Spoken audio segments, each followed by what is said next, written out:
काय 90चा काळ होता ना तो.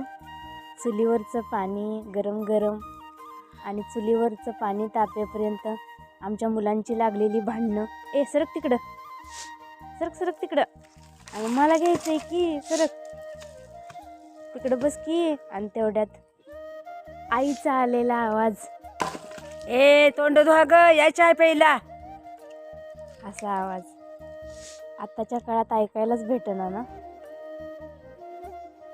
ही राख आलेली बाहेर आमची आजी ह्यांनी दात घासायची. आजकाल आलेत ब्रश, कोलगेट. आम्ही म्हणायचो आम्ही त्या पावडरनी दात घासायचो कोलगेटच्या. आजी म्हणायची अगं घास हे ना. मी म्हणायचं नाही बाय, घाण घास तूच.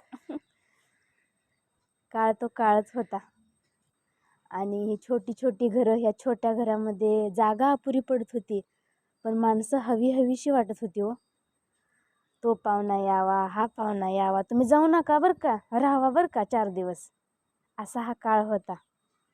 आणि आता घरं मोठे मोठे आहेत, जागा भरपूर आहे, पण वाटते राहायला लय दिवस जाऊ दे की बाबा. आता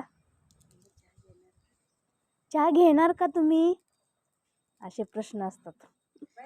आणि पाणी तापेपर्यंत ह्या आमच्या काकूची आईची चर्चा, काय करायची भाजी.